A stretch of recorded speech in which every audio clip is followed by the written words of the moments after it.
Here now is Chief Meteorologist Tom Sorrells with Talk to Tom. Sponsored by Greenway Dodge.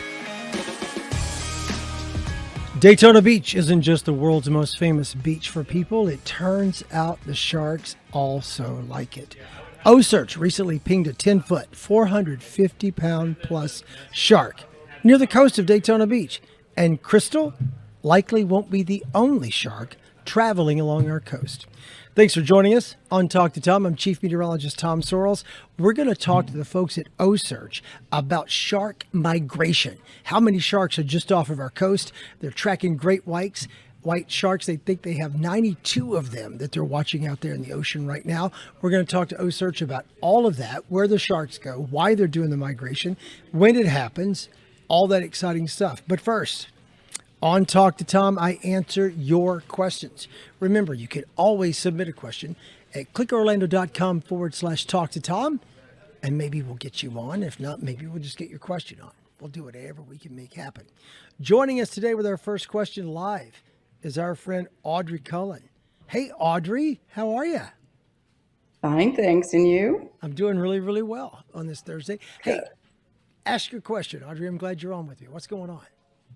Okay, we were driving out of Daytona Beach toward New Smyrna and saw a really weird looking cloud across the sky that I sent you a picture of.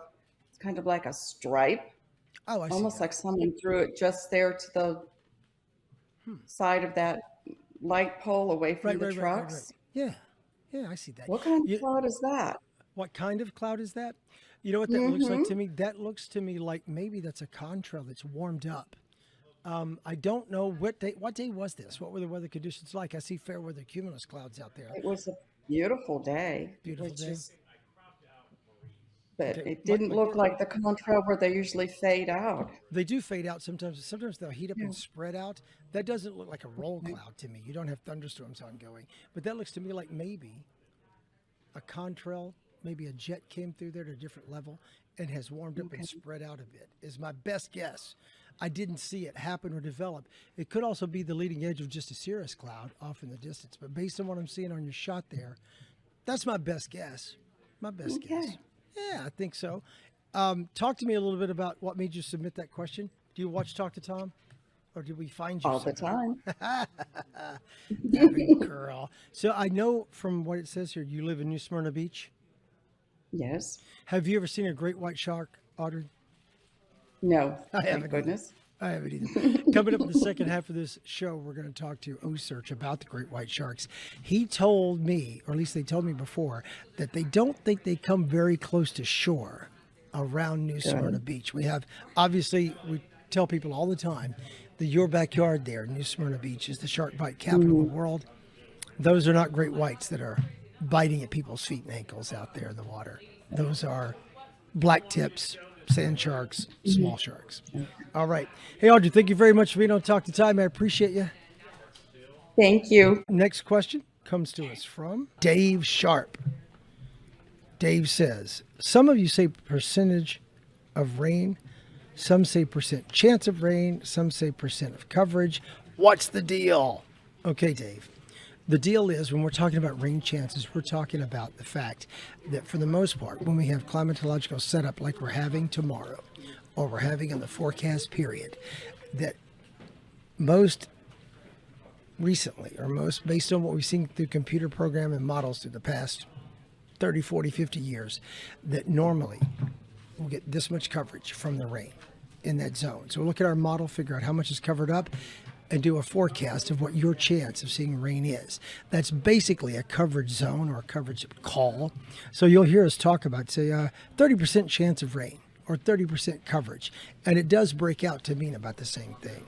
It's a big debate. I know it's been huge going around social media for the last few years, but for the most part, it doesn't mean anything differently to us when we talk about it. We'll say your rain chances are 30%, or we'll cover up the area with about a 30% chance of rain. Now, of course, if it looks to me like that 30% chance of rain is going to occur inland, like the sea breeze is going to kick in, start kicking up showers across Orange County, I'll go ahead and say a 30% chance of rain tomorrow, which means 30% of my entire viewing area gets rain. But I'll zoom in on Orange County and say, but in Orange County, your chance of rain is up to about 60%. 60% of Orange County will get rain, while overall 30% of my entire forecast period, or excuse me, my entire forecast area. So that's the difference in what you're picking up on. Sometimes we'll say coverage, sometimes we'll say percent. Bottom line is, it means about the same thing. We try to be very specific on Channel 6. We try to show you exactly. We even have a graphic that has all the listings of all the days and the percentage rain chance at each location. So that way we're trying to make it even more clear to you when I say probably about a 30% chance of rain, but in some zones it might be higher. That's what we're showing. Okay, our friend Andrea has a question. Andrea's question is, why does it sometimes peacefully rain without any thunder or lightning, and then other times it can be a very loud thunderstorm? Andrew, that has to do with what's causing the rain. We have different triggers or different mechanisms for making it rain. Normally when we get that light, gentle rain, it's either a dying thunderstorm that was rocking hours ago that has washed its way out, or you're getting a warm front drifting to the north slowly that has warm air overriding cooler air, and where it mixes, it drops out rain. We don't have a cold front. If you're getting big thunderstorms, it's either from colliding sea breezes that hit headlong and lift up and produce big thunderstorms, or it's a cold front moving through the area. A pocket of low pressure spinning a frontal boundary in here. That's two totally different things. Cold front pushes warm air, lifts it, makes it cool rapidly and produce big thunderstorms. But a warm front drifting in from the south, overrunning air that's in place, that produces very light, gentle, loving kind of rain. That's the kind of rain you can go for a walk in, even stroll along the beach in. But thunderstorms are not that. Thunderstorms are rocking, usually cold front or sea breeze driven. All right, next question comes to us from our friend Lynn Comstock. All right, Lynn, this is a great question for Talk to Tom. Lynn wants to know, who has the best cheeseburger? All right, Talk to Tom started as a way for me to talk to folks during hurricane season, live on TV during hurricane coverage. Then it became just something I did at home, okay, during Facebook. And on Facebook, Talk to Tom, we talk a lot about food. And it's not Florida Foodie, but it's Tom Foodie. It's what I like to eat. And if you watch that, which I think Lynn obviously does, then you know that cheeseburgers are my favorite cuisine. I love them. So, Lynn, I wish we had you on live so I could ask you, do you mean like everyday run-of-the-mill service burger? Do you mean gourmet burger? Or do you mean something I make at home or something I would buy at Publix? Because if I'm buying a burger at Publix, I'm buying the White Castle and bringing it home and cook it quickly for a lunch break fast. If we're doing something at home, then my wife makes a better cheeseburger than I do. She is a better cook and a better grill. She is. It's embarrassing, but she's better. If you're talking about where I'd go to buy the best gourmet burger, I would send you to Fleming's, the bar at Fleming's on Sand Lake Road. You have to ask for it. They used to have it on the menu. They don't anymore for the most part. You have to ask, can you make me a cheeseburger? Yes, they will. And get your cheeseburger there at the bar at Fleming's. Or go to one of my favorite spots is Graffiti Junction. Graffiti Junction. Awesome cheeseburger. I think it's been voted #1 cheeseburger several different times. And I think it even won some competition that I judged once. So I'd say Graffiti Junction is probably the best gourmet burger in town. There are others. Hamburger Mary's is fantastic too in downtown Orlando as well. So if you're into that, that's good stuff too. Eat up your cheeseburgers. Go to Graffiti Junction. Go to Hamburger Mary's. Try them both out and tell me which one you think is best. I think the Graffiti Junction. If you're ever up in Jacksonville, there's a place up there called Poe's Tavern. It's the sister restaurant to a place called Poe's on Sullivan's Island in South Carolina. Poe's Tavern has a fantastic cheeseburger too. Just saying. All right.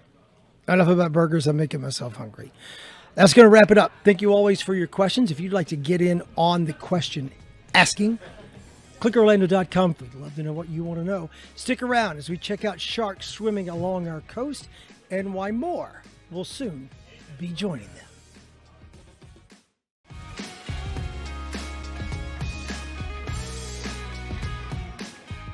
Hello, everyone, and welcome back to Talk to Tom. I'm News 6 Chief Meteorologist Tom Sorrells. Here we are on another Thursday. So glad you're with us. Second half of the show is always probably the best for you because we have some cool guests on. Today, I think you're going to find it fascinating. People all across Florida and around the world love Daytona Beach. And now it turns out that sharks do too. O-Search recently pinged one swimming off the coast. And soon, more will be joining that 10-foot, 450-pound plus shark. Thanks for staying with us. We're going to talk about shark migration now on Talk to Tom. O-Search Senior Advisor for Science and Academics, Dr. Bob Huter, is here. He says that many sharks are heading south. Welcome back to the show, Dr. Bob Huter. How are you doing today? I am doing fabulous, Tom. Thanks for having me back on. All right, now, I can't get enough of sharks. I think most people find them fascinating. Shark Week's big on TV, and here in Central Florida, we see them all the time out there in the ocean. Talk to us about what kind of sharks are migrating. Is it the great white? Is it the black tip? Who are we talking about here?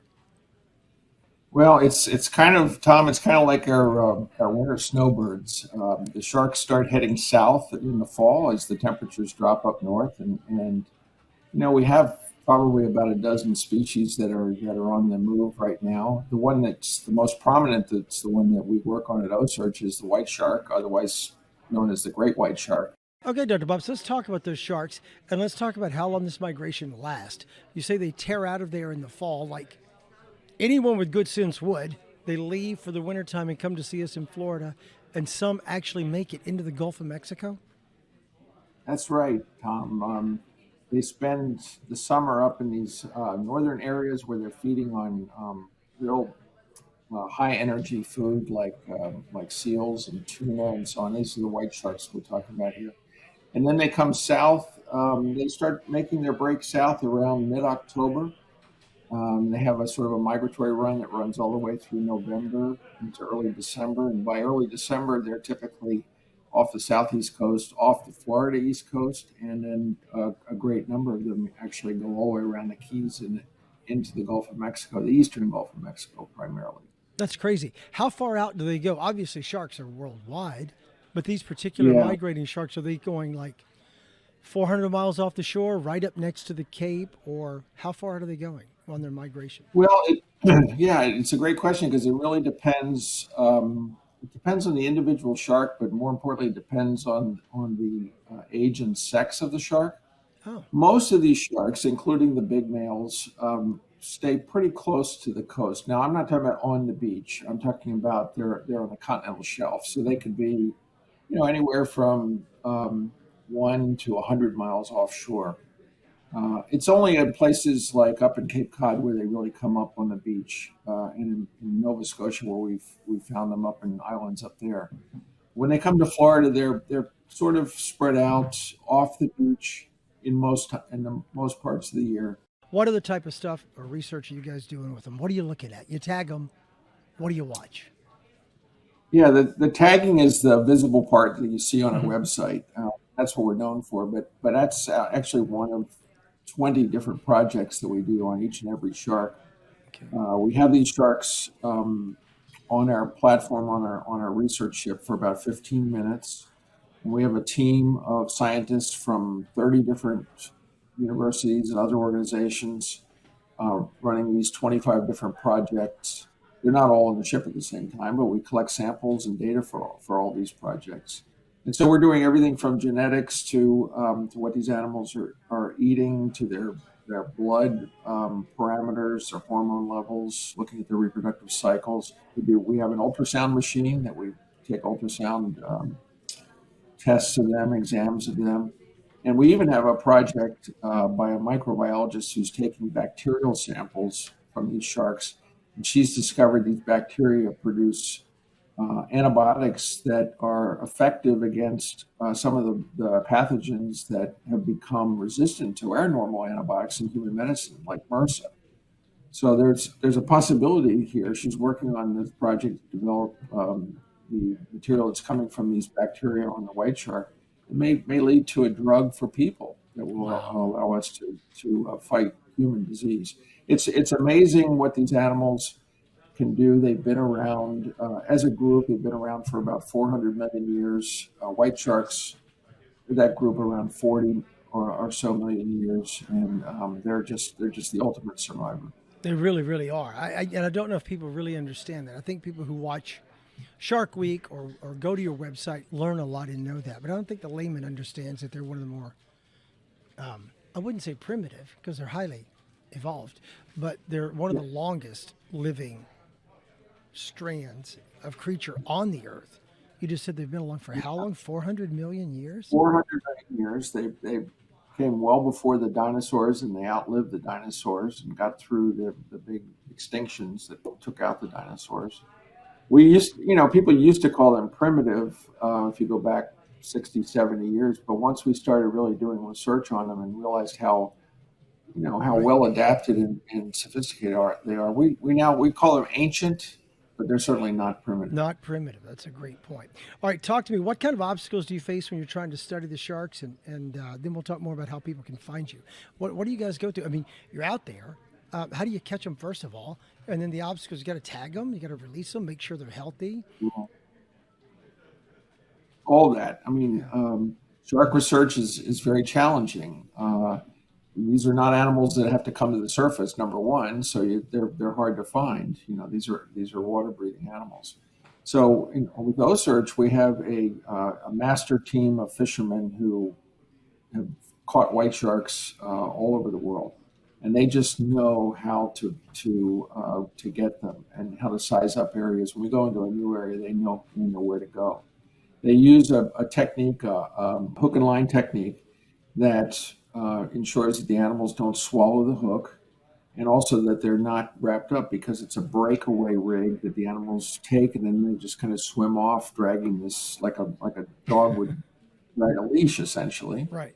And that's connected to a buoy that is broken away, and then the guys pick up the buoy, and they slowly bring the shark into a lead, essentially, to our platform. You'd be amazed at how much they cooperate. The sharks cooperate with this. They pretty much kind of go, okay, you got me, so where are we going? Let's see what happens next. Then on the platform, they're given, of course, seawater and cool water to keep the bodies cool, the towels on the eyes and the gill slits. And we're constantly monitoring the health of the animal. We always have at least one senior veterinarian on board, sometimes 3 or 4. And now we're up to 92 animals that we've worked up here on the East Coast of the U.S. and Canada. Wow, 92 white sharks out there that you're tracking right now? 92, yeah, 92 awesome. of the 4 different age classes that we talk about. What's called the young of the year, which is the ones less than 1 year old. The juveniles, which is 1 to about, say 15 or so years old, and then the subadults, which are the kind of the older teenagers, the ones that aren't quite adults yet, but they're starting to get into sort of a reproductive mode, and then the sexually mature adults.